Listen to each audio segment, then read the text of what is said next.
ce mercato. Ça, quel plaisir. Et salam le monde, c'est Hakim Babossi, j'espère que vous allez bien. Les amis, on se retrouve évidemment pour revenir sur ce mercato spécial. Voilà, on va dire, on va parler français les gars, un spécial joueur marocain. On va pas revenir sur tout le mercato, sur tous les joueurs, tout ça. Mais pourquoi pas dans une autre vidéo sur quelques joueurs africains les gars. Parce qu'en vrai de vrai, il y a pas mal de choses à dire sur quelques joueurs africains. Donc pourquoi pas y revenir le lendemain. En tout cas, là, ce soir les gars et aujourd'hui même, on va évoquer voilà, les joueurs marocains. Et j'ai même envie de faire un top, un flop de ce mercato. En tout cas, pour moi, à mes yeux, les gars, et mon ressenti. Donc voilà, les gars, comme d'habitude, n'hésitez pas à lâcher un maximum de likes et surtout à vous abonner en activant cette fucking cloche. Et bien sûr, les frérots, n'hésitez pas à commenter pour me dire si vous êtes d'accord ou pas du tout avec moi. Bref, c'est à vous de jouer, comme d'habitude, juste sous la vidéo. Hein. Voilà, tu connais. Bref. Les gars, on va commencer dans ce top mercato marocain. Les gars, j'ai envie de commencer avec un petit top avec évidemment Abdelhamid, même plutôt. À chaque fois, j'ai Abdelhamid. Ouais, bah voilà, bon, tu connais, hein, j'ai le droit de faire des heures, hein, on est humain. Abdelhamid Aïd Boudlal, les gars, qui était du côté de Rennes depuis ce début de saison et qui n'a toujours pas disputé un match chez les pros, qui est prêté voilà, durant quelques mois du côté de l'Amiens SC, donc club de Ligue 2. C'est un top les gars, pourquoi? Parce que tout simplement on a envie de voir ce qui va donner, lui qui est en tout cas voilà, hein, annoncé comme le futur de l'équipe nationale et surtout le futur de cette défense de cette équipe nationale les gars, surtout avec tous les soucis qu'on a en défense centrale, parce qu'on a beaucoup de latéraux, mais en défense centrale, on a du mal à avoir cette paire, en tout cas le joueur qui va compléter cette défense avec notamment Naïf Aguerd.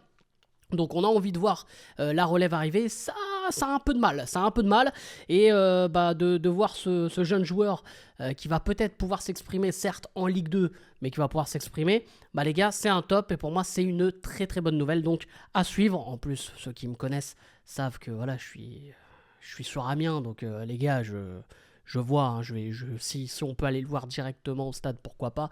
Et si en plus de ça, on peut, les gars, si on peut aller l'interviewer, tout ça, les frères, vous inquiétez pas, je ne vais pas me gêner. Mais bref, donc pour moi, c'est quand même un petit top et c'est une petite bonne nouvelle. On enchaîne, les gars, avec une autre bonne nouvelle. C'est Anas Salahdine, les gars, qui s'est engagé avec l'AS Roma, les gars, en provenance de Twente, évoluant avec les Pays-Bas U21. Il reste éligible à la sélection marocaine, les gars. Peut-être que ce nom ne vous parle pas, mais c'est quand même une petite pépite dans le championnat hollandais, et là qui se lance dans le championnat italien. Pourquoi pas pour ce jeune joueur. C'est un joueur à suivre. Honnêtement, bon voilà, pour ceux qui sont déjà dans le débat de ouais, mais voilà, il joue avec les jeunes des Pays-Bas, tout ça. Bon, ce ne serait pas la première fois, les gars, qu'on voit un joueur changer, en tout cas, voilà, prendre le temps pour décider de sa nationalité sportive pour l'équipe 1. Voilà, ce serait pas une première fois. Pour ceux qui se demandent aussi à quel poste joue Salahadine, les gars, c'est un défenseur voilà, de métier, pour ceux qui ne savent pas. Donc défenseur de métier, gaucher aussi, encore un nouveau, les gars. Bon, ça c'est pas grave, hein, c'est comme ça. Donc voilà, un jeune latéral gaucher. Donc à voir évidemment ce que ça peut donner du côté de l'AS Roma, les gars. Franchement, moi je suis très curieux. J'avoue que je le connais pas énormément, ce joueur, mais voilà, ça peut être un joueur qui peut, pourquoi pas, donner une petite concurrence sur ce côté gauche, hein, parce qu'en vrai, c'est vrai qu'on évoque énormément Mazraoui, mais les gars, pourquoi pas, après on va parler aussi d'un autre latéral, hein, les gars, évidemment, qui fait partie de ce top, de ce mercato, mais voilà. Après, il y a qui sur ce côté gauche? Là, j'ai un petit trou de mémoire, les gars. Atir Tallah, évidemment, mais qui est vieillissant, qui a la trentaine et qui joue maintenant du côté voilà, du championnat africain en Égypte, du championnat égyptien. Voilà, moi, pourquoi pas, les gars, même dans le profil, pour ceux qui ne connaissent pas, jeune joueur, comme j'ai dit, qui a 23 ans. Donc pourquoi pas, les gars, c'est...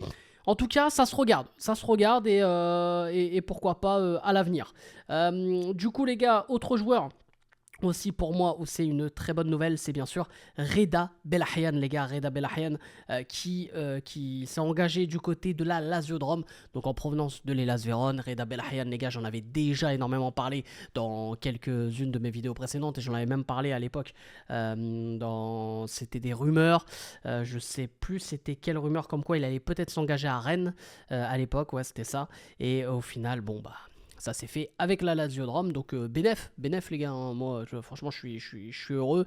En Serie A en plus, en général, les Marocains, ça fonctionne très très bien du côté de la Serie A, donc, tant mieux pour lui. Et la Lazio de Rome qui, en plus de ça, dispute l'Europa League, il va découvrir entre guillemets, le football européen, en tout cas la Coupe d'Europe. Et en plus, la Lazio de Rome, si j'ai pas de bêtises, a terminé première de ce premier tour d'Europa League, hein. C'est comme le premier tour de la Ligue des Champions, hein, c'est pareil.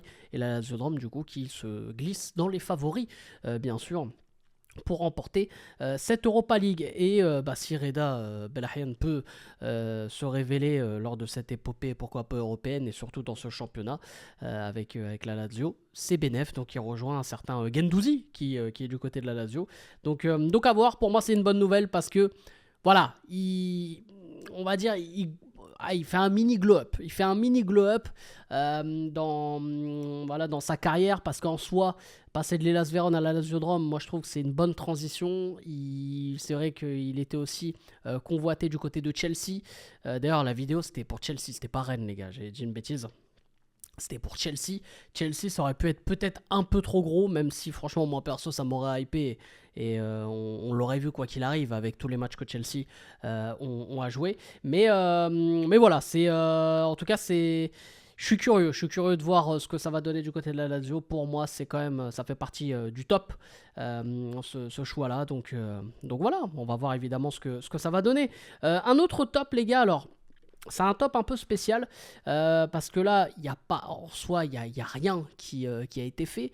On va parler de Hamza Egaman, les gars, parce que Hamza Egaman reste du côté des Rangers. Et pour moi, c'est un top. Pourquoi parce qu'il y a eu l'intérêt de Tottenham ou encore même Everton qui était intéressé par le joueur. Il y a aussi l'Olympique de Marseille. Lorsque Eli Wahi a été vendu du côté de Francfort, on cherchait un autre neuf pour le remplacer. Les gars, les Rangers ne souhaitent pas le vendre sur ce mercato hivernal. D'ailleurs, petit détail important, on en a parlé en live, mais un certain Charay, ancien entraîneur du Maroc Olympique, les gars, a intégré le staff des Rangers. Voilà, le Maroc, pays du buzz, tu connais. Pour moi, les gars, c'est une bonne nouvelle parce que au moins, ça va lui permettre de confirmer, de rester du côté des Rangers au moins 6 mois de plus. Moi, je voudrais qu'il reste encore un an même, hein. J'ai envie qu'il confirme et que limite, qui marche encore sur le championnat écossais la saison d'après, et que là on se dise ah ouais non là ok, il peut pourquoi pas faire quelque chose en première ligue en Angleterre, ou pourquoi pas même ailleurs, hein. On parle de la première ligue parce que c'est vrai que le championnat écossais évidemment a des similitudes, mais en tout cas pour moi c'est un top de le voir encore sous les couleurs des Rangers et rester, pourquoi pas confirmer. Et en plus il y a l'Europa League aussi, donc ça va être quelque chose de super intéressant de le voir, pourquoi pas contre les meilleurs clubs européens. On l'a vu contre Manchester United où il avait fait un très bon match, donc voilà, même si c'est le Manchester United qu'on connaît, hein, voilà, le Manchester United en difficulté, mais les gars, allez voir les gars, la saison de Manchester United en Europa League, c'est 0 défaite. Donc voilà, c'est peut-être que l'Europa League aussi est devenue de plus en plus éclatée. Mais bref, ça c'est un autre débat. Donc voilà pour moi les gars, ceci est un top. Un autre top les gars, c'est évidemment Adam Aznou, les gars. Adam Aznou qui est prêté 6 mois du côté de Valladolid. Évidemment Adam Aznou, joueur appartenant toujours au Bayern Munich. Adam Aznou les gars, c'est un joueur évidemment qui a des qualités de fou, qui a un potentiel incroyable, mais voilà, on le voit pas assez. On le voit pas assez du côté du Bayern. On l'a plus vu limite du côté du Maroc en quelques rassemblements que toute une saison avec le Bayern Munich.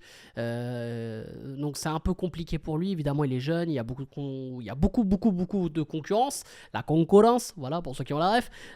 Donc c'est un peu compliqué. Là, on pourra le retrouver en Espagne, en Liga, un championnat qu'il connaît bien, parce qu'il avait joué, en tout cas un championnat qu'il connaît bien, un pays qu'il connaît bien du moins, parce que lui qui a été formé du côté du Barça, les gars, ouais, moi je pense que ça peut être très bien. C'est juste un prêt de 6 mois. Valladolid, oui, et certes, dernier, je crois, si j'ai pas de bêtises, ils sont complètement en bas du classement. C'est très compliqué pour eux. Ils font souvent l'ascenseur, ils montent en Liga, ils descendent après. Bon, bref, là, c'est juste un prêt de 6 mois où il va falloir qu'il joue, qu'il enchaîne les matchs, qu'il enchaîne les minutes. On va suivre ça de près, notamment quand Valladolid, surtout, va jouer voilà, des gros matchs, hein, que ce soit l'Atlético, le Barça, le Real, bref, peu importe. Mais voilà, on aura un œil vraiment sur ce que va proposer Adam Azmoun.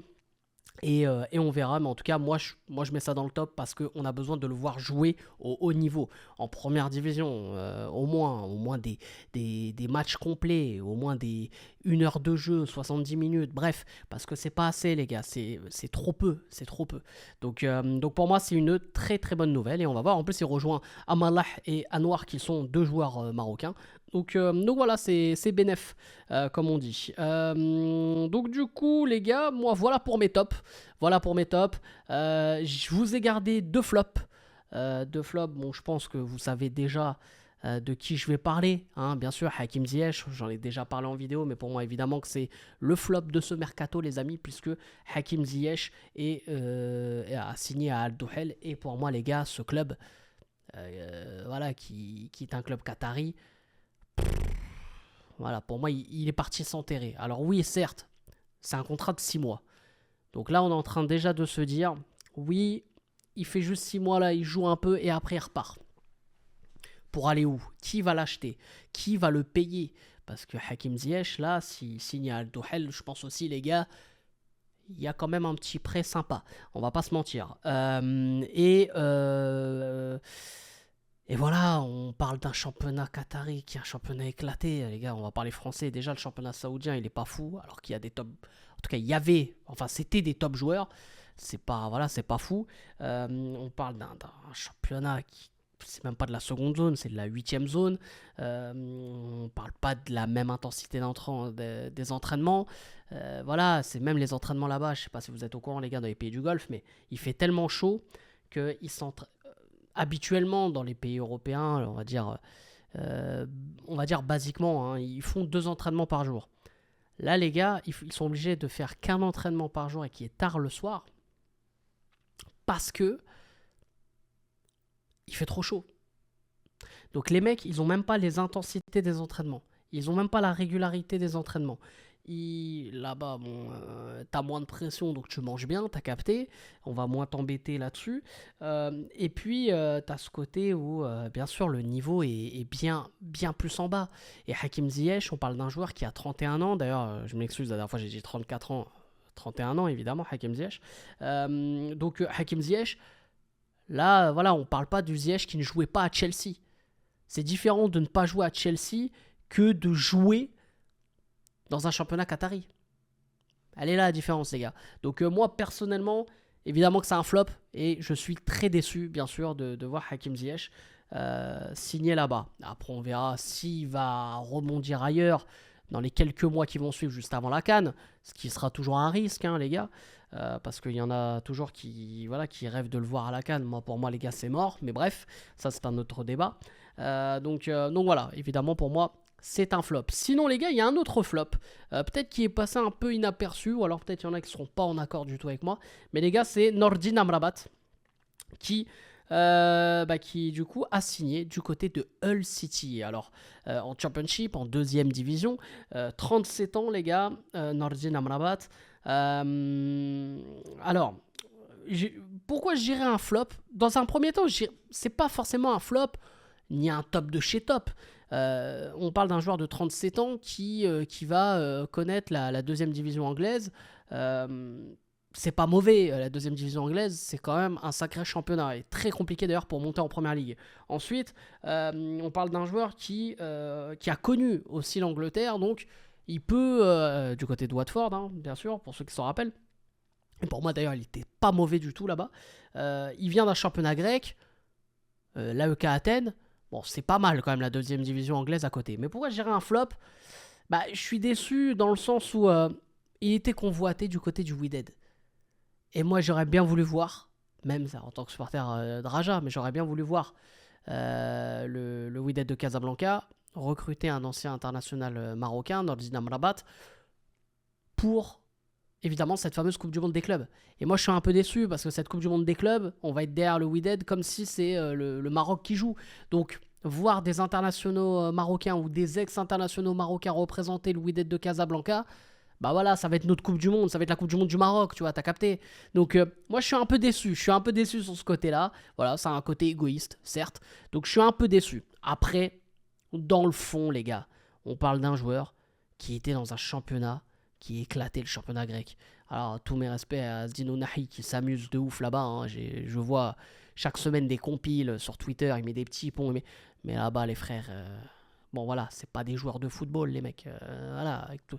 Non mais sérieusement, même Anthony Martial il plante des buts là-bas, hein. C'est pour vous dire le bail, mais sérieusement c'est pas fou, c'est pas fou. La deuxième division anglaise est bien plus relevée. Le championship, il y a des joueurs qui signent en D2 anglaise, hein. Là, il y a eu un Français, là, je sais plus comment il s'appelle, Le Fait qui est passé de l'AS Roma à Sunderland, qui est un des meilleurs clubs de la deuxième division anglaise. Donc les gars, voilà, c'est pas anodin. Et puis bon, il y a l'argent aussi qui va avec, on va pas se mentir. Donc voilà les gars, pour moi, selon moi, hein, voilà les gars, j'attends vos avis aussi, mes tops et mes flops de ce mercato marocain. Si vous souhaitez qu'on fasse un mercato spécial africain aussi, regardez comment ça a bougé et tout, on va apprendre voilà, les principaux évidemment transferts, hein, de cet hiver les gars. Et bien bien sûr, voilà, pourquoi pas dès le lendemain de cette vidéo, vous me dites en commentaire si vous êtes chaud pour ça, et je ferai ça avec plaisir. Sur ce les amis, n'hésitez pas comme d'habitude à lâcher un maximum de likes et surtout à vous abonner en activant cette fucking cloche, et vous me dites en commentaire tout ce que vous avez pensé de mon top, mon flop, bref, mes tops, mes flops, ça à toi de jouer juste sous la vidéo. Bref, sur ce, c'était Hakim Pas Possible, je vous aime, je vous laisse, et bien sûr les frérots, dis-moi Maghreb et allez le foot.